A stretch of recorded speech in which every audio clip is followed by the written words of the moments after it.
family history. Right. And the second book is on family and food. Which, I mean, come on. Is there a better combination than family and food? It's all about eating for me. You know what? It's all about eating for me too, Dan, hence the show. I mean, what is this first dish that we're making? The first dish we're doing is the Lotus Soup with spare ribs. Okay. This sounds very interesting. And the thing is, until I took the cooking workshop, I didn't know what this was called.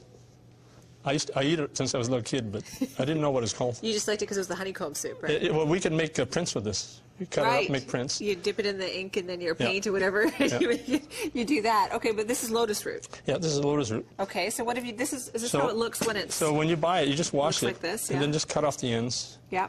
And then peel it with a peeler. Like a vegetable peeler. Just normally peel like this. Yeah. Like that. Okay. And then when you finish peeling, it looks like this. Right? All right. And then what are we going to do with it? And then you just cut it up like wagon wheels. Okay, into slices here.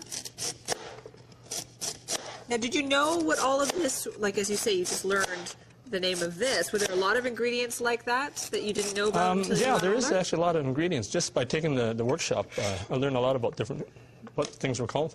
So you had to go to a class, to a workshop to learn about things that you had grown up with. Yeah, I never know. I just eat the stuff. I don't really know what it is. See, I can totally sympathize with you on that one, right? Like just trying to get things written down and get that history that we really take for granted is sometimes hard to do. I just realized this, one of the ingredients is dried scallops.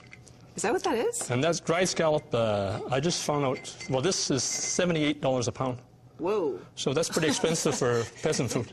Yeah, that's pretty expensive peasant food. I guess not so expensive back in the day. I guess not in the old days, but right now it's very expensive. Okay, so we'll be careful with that particular ingredient. What do we have to do here, Dan? Okay, first of all, it's a very simple soup. So just get a big pot. I've got some going here already. Yeah, it's already kind of cooking there. So what you do, very simple, get all the ingredients together. Right. So I have about a pound of pork spare ribs. So these are just, you've cut these up? Yeah. Regular pork spare ribs that you've kind of cut up. Actually, the stir cut it up for me.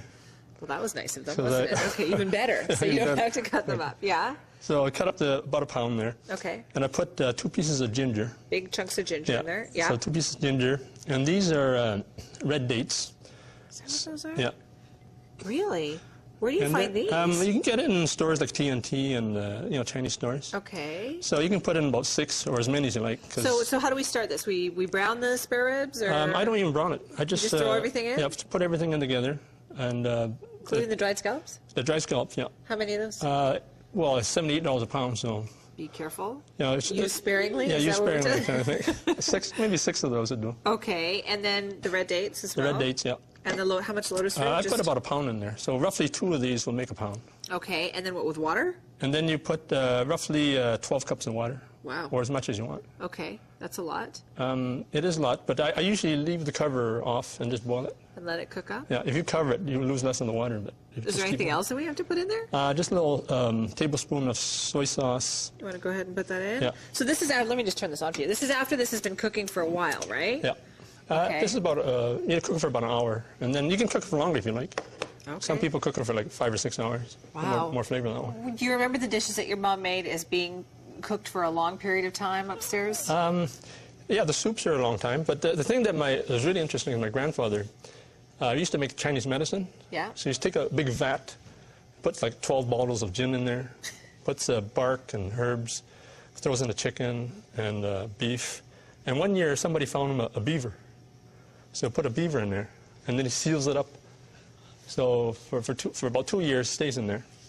And I keep asking my grandfather, what happened to the beaver, right? So after about 2 or 3 years, my grandfather unseals the vat. He bottles up the gin, and then gets this big jar, puts clear liquid in it, which I don't know what it is. It could be gin or water.